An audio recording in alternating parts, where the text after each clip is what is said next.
नमस्कार दोस्तों, स्वागत है आपका मेरे YouTube चैनल पर। आज हम बात करेंगे ड्रिंकिंग हैबिट यानी शराब पीने की जो बुरी आदत लोगों में बुरी तरीके से फैल रही है। असल में देश में बहुत तरह के नशे हैं, लेकिन ये नशा सबसे खतरनाक साबित होने वाला है क्योंकि आज युवाओं ने शराब पीना बड़ा आम बना दिया है। जैसे पहले लुक के छुप के बीड़ी पी ली, दादा का हुक्का पी लिया, ऐसे कुछ होता था, लेकिन मॉडर्न सोसाइटी का पार्ट बनाते हुए लोगों ने अल्कोहल को बहुत कॉमन कर दिया है। अल्कोहल के हार्मफुल इफेक्ट यानी जो खतरनाक उसके इफेक्ट हैं वो तो बहुत सारे हैं, जिनके बारे में बात हम करेंगे और हम बात करेंगे इस बारे में भी कि छुड़ा कैसे सकते हैं।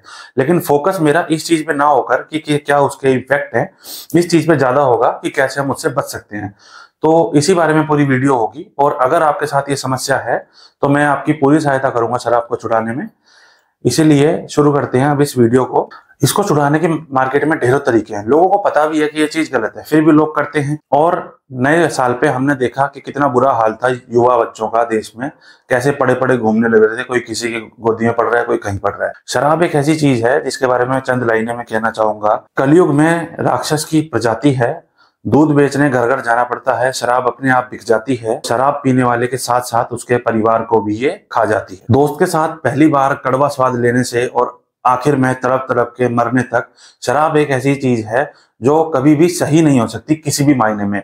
लेकिन आज पार्टी में, शादी में, फंक्शन में, सुख में, दुख में, हर जगह शराब को बहुत ज्यादा महत्व दिए जाने लगा है और सरकार भी इसकी रोक टोक पे, रोकथाम में कोई कदम उठाती नहीं दिखती है। लोगों से बात करने पर पता चला कि शराब कुछ समय का सुकून उनको प्रदान करती है, यानी कि शराब पीने पे जो टेंशन वेंशन है वो आदमी भूल जाता है, दिमाग स्लो हो जाता है।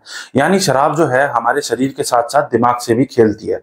असल में कॉफी भी एक ऐसी चीज है जैसे शराब है, वो भी एक नशा है, लेकिन कॉफी पे मैं पूरी सेपरेट वीडियो बनाऊंगा। फिलहाल मैं शराब की बात करूंगा क्योंकि ये भी हानिकारक है। असल में हम ये नहीं समझते कि जो हमारा दिमाग है उसके साथ छेड़खानी करना कितना खतरनाक साबित हो सकता है।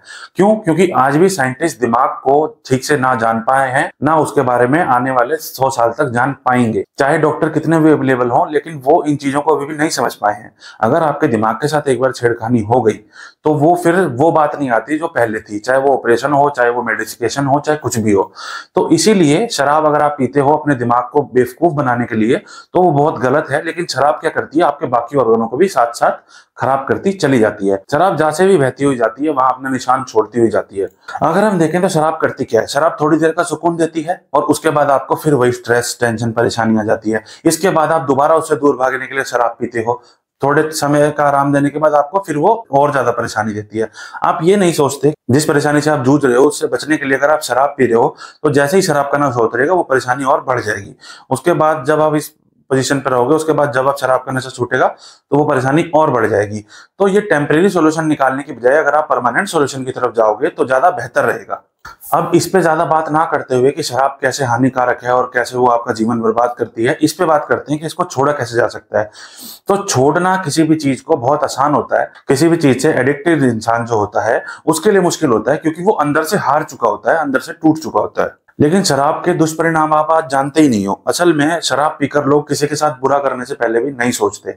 शराब पिया, सब भुला दिया, फिर किसी को साथ बुरा कर दिया, फिर शराब पिया और फिर भुला दिया। शराब एक ऐसी चीज है जो सोसाइटी के लिए हर तरह से हानिकारक ही है। अब शराब छुड़ाने के लिए सबसे पहले बात करते हैं हम नशा मुक्ति केंद्र की।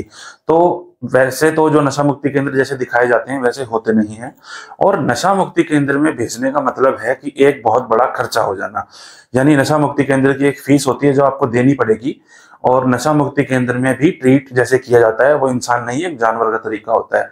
तो नशा मुक्ति केंद्र में एक व्यक्ति मेरे को मिला था जिससे मैंने बात करी, तो उसने बताया, हालांकि वो काफी पैसे वाला था, तो उसने बताया कि वहां हमें रखा तो जानवर की तरह जाता ही है, और फिर जिस डॉक्टर को वो कंसल्ट कर रहे हैं उन डॉक्टर ने उसको 10,000 का इंजेक्शन मंथली लगाते हैं वो डॉक्टर।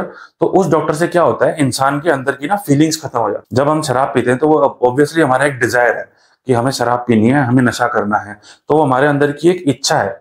तो उस इच्छा शक्ति को वो मारा जाता है इंजेक्शन के द्वारा। अब जब वो उस इच्छा शक्ति को मारते हैं तो जो उससे रिलेटेड और आदमी की इच्छा शक्ति होती है, जैसे उसका खुश रहना या उसे कुछ पसंद है या किसी मोमेंट को वो एंजॉय कर रहा है, साथ साथ वो भी मर जाती हैं।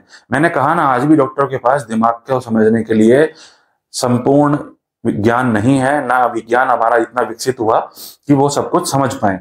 तो वो अपने तरीके से जो कर सकते हैं करते हैं, दवाइयां देना और ये और वो। और ये आप बात अच्छे तरीके से जानते हो, वरना मैं आज आपको बता देता हूं कि एक बार आपने किसी चीज की दवाई लेनी शुरू कर दी तो वो और दिक्कतों का और बीमारियों की जड़ होती है। तो नशा मुक्ति केंद्रों का तो मैंने आपको बता दिया कि खर्चा बहुत है और हर इंसान के बस की वो नहीं है।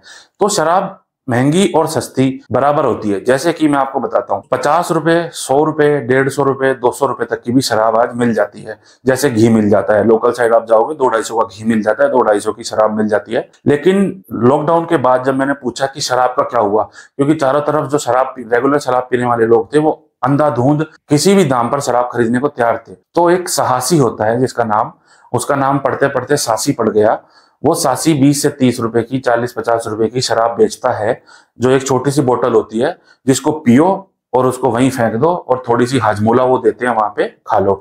एक ऐसा इंसान बैठा होता है लंबे लंबे भूत से बाल करके, जो सालों से ऐसा लगता है नहाया नहीं है और गंदी सी जगह पे वो बैठा होता है और वो 30-40 रुपए की बोतलें बेच रहा होता है। लॉकडाउन के समय में वो बोतलें 150 और 200 रुपए की भी बिकी थी। आप सोच के देख लीजिए, जो 30-40 रुपए की बोतल खरीद रहा है वो कितना गरीब व्यक्ति होगा, और उसी बोतल को उसने 150-200 में भी खरीदा। तो नशे की ये हालत है हमारे देश में। बड़े दुख की बात है कि आज यूट्यूब पर, इंस्टाग्राम पर लोग नीट चैलेंज और शराब दिखा रहे हैं और बहते दिखा रहे हैं, और सरकार की कोई रोकथाम ही नहीं है इसके बारे में। ये बहुत ही शर्मनाक बात है देश के लिए। लेकिन फिर भी मैंने कहा था कि मेरा फोकस रहेगा शराब को छुड़ाने पे, उसी बारे में आज मैं बात करता हूं। बाकी आप कमेंट में भी मुझसे बोल सकते हो कि अगर आप छुड़ाना चाहते हो। हॉस्पिटल्स में भी पेशेंट्स को एडमिट करा जाता है, वो इसलिए एडमिट करा जाता है कि वो उनकी शराब छुड़ाएंगे। लेकिन वो बहुत एक ऐसी क्रिटिकल स्टेज होती है जब आपका लीवर काम ना कर रहा हो या आपके ऑर्गन्स आपको सपोर्ट करना बंद कर दें। शराब छुड़ाना अगर है तो आपको पहले छुड़ानी पड़ेगी। उस सिचुएशन में तो यूं समझ लीजिए कि आपको अब 2-4 साल ही साथ रहेगा वो आपके व्यक्ति जिसकी आप छुड़ाना चाह रहे हो, वो भी मुश्किल से। मैं आप लोगों से एक सवाल करना चाहता हूं कि आप ईश्वर में मानते हो? क्या आप ईश्वर को समझते हो? तो आप ये बताओ, असल में ईश्वर रहते कहाँ हैं या ईश्वर का स्थान क्या है? जब आप ये सवाल करोगे खुद से तो आपको एक जवाब मिलेगा कि हम ईश्वर को मंदिर में ढूंढते हैं, हम उनको धार्मिक स्थलों पे ढूंढने जाते हैं। लेकिन असल में कोई भी शक्ति है या कोई भी विश्वास है या कोई भी ईश्वर जिसको हम कहते हैं, वो हमारे अंदर ही वास करती है। ये चीज मैंने आपको क्यों बताई? क्योंकि सबसे ज्यादा जरूरत हमें पड़ती है आत्मविश्वास की, अपने अंदर की शक्ति की, जिससे हम कुछ भी चीज है उसको छोड़ सकते हैं, कोई भी चुनौती है उससे लड़ सकते हैं और कोई भी जंग है उसको जीत सकते हैं। और जब ईश्वर हमारे अंदर है तो हम कैसे कुछ नहीं कर सकते, कैसे नशा नहीं छोड़ सकते। लेकिन इस समय हम कमजोर पड़ जाते हैं, बेबस हो जाते हैं, और उस समय हमें पड़ती है एक ऐसे इंसान की जो उस शक्ति को इकट्ठा करके हमारे अंदर ये विश्वास जगा सके, हमें बता सके कि हम इस शराब को कैसे छोड़ सकते हैं, हम इस नशे से कैसे निजात पा सकते हैं। जैसे कि मैं आपको बताता हूँ कि एग्जाम्पल देता हूँ। अगर कहीं पे आग लग जाए, या जैसे कई बार हमारे कुत्ता पीछे पड़ जाता है, या कोई और दिक्कत हो जिसकी वजह से हमें भागना पड़ जाए वहां से सिचुएशन से, तो हमारे अंदर एक ऐसी छुपी हुई शक्ति, एक ऐसी ऊर्जा होती है जिसका हम नॉर्मल लाइफ में इस्तेमाल नहीं करते। मतलब आप नॉर्मली कहीं भाग रहे हो तो वो ऊर्जा आपकी काम नहीं करेगी, लेकिन हमारी बॉडी का मैकेनिज्म ऐसा है, हम इस शरीर को अभी तक समझ नहीं पाए। हमारे शरीर का कोई भी अंग अंदर कभी भी कोई एक्स्ट्रा नहीं है, वो इस हिसाब से बना है कि कभी ना कभी हमारे काम आए। ऐसे ही हमारे अंदर एक हिडन एनर्जी होती है जो हमें इमरजेंसी में हमारे काम आती है, लेकिन आप लोगों को ये पता ही नहीं होगा। इसीलिए आपको एक ऐसे व्यक्ति की जरूरत है जो इस चीज को केंद्रित करके और आपको धक्का लगा सके, ताकि आप इस नशे से निजात पा सके। देश की इस उभरती हुई समस्या को देखते हुए मैंने ये वीडियो बनाई है। उम्मीद करता हूँ आपको पसंद आई होगी। लोगों के साथ इसको शेयर करिएगा और कोशिश करिएगा हम दूसरों का भला कर सकें। आसपास में आपका मित्र या कोई नशा करता है तो प्लीज उसे समझाएं, क्योंकि माँ बाप क्या करते हैं, माता पिता की सबसे बड़ी गलती होती है कि औलाद उनकी कमजोरी होती है।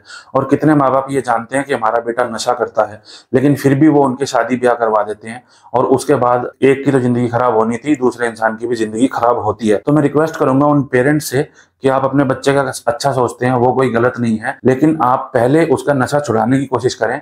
अगर आपका बच्चा यंग है, 22 का है, 23 का है, 24 का है, 25 का है, अगर आपको लगता है कि वो पीता है या आज पी रहा है या थोड़ी पी रहा है या ज्यादा पी रहा है, तो कोशिश करें इन चीजों को छुड़ाने की, क्योंकि शराब, मांस, मीट, मुर्गा या जितनी भी ऐसी चीजें हैं ये उसको काल की तरफ खींचती हैं, जो उसको एक दिन बर्बाद करके ही छोड़ेंगी। और अंत में एक और बात मैं आपको बता देता हूं कि अगर आपके आसपास कोई शराब पीता है, जो बहुत ज्यादा शराब पीता है, डेली पीता है, तो कोशिश करें कि ऐसे इंसान से दूर रहें। या फिर अगर आपके ऑफिस में ऐसा कोई इंसान है तो उससे बहुत जरूरत का या जितनी जरूरत है उतना ही उसके साथ बातचीत करें, क्योंकि ऐसे संगत में रहते हैं, ऐसे इंसान को अपना दोस्त बनाते हैं, तो निश्चित रूप से वो आपको भी बर्बाद करेगा। और उसके लिए आपको शराब पीने की जरूरत नहीं पड़ेगी, आप वैसे भी हो जाओगे, क्योंकि प्रभाव एक बहुत बड़ी चीज होती है। जैसे आपने देखा होगा कि ऑफिस में कुछ लोग होते हैं, आप प्राइवेट जॉब में चले जाओ, कहीं भी किसी भी चीज में चले जाओ, जिन लोगों को सिर्फ चुगली करने का, दूसरों से जलने का और फालतू की चीजें करने का शौक होता है, वो और कोई काम नहीं करते। तो इस चीज का आपको खास ध्यान रखना है कि ऐसे लोगों से जितना हो सके एक दूरी बना के रखें। तो उम्मीद करता हूं मैं कि आपको मेरी वीडियो पसंद आई होगी।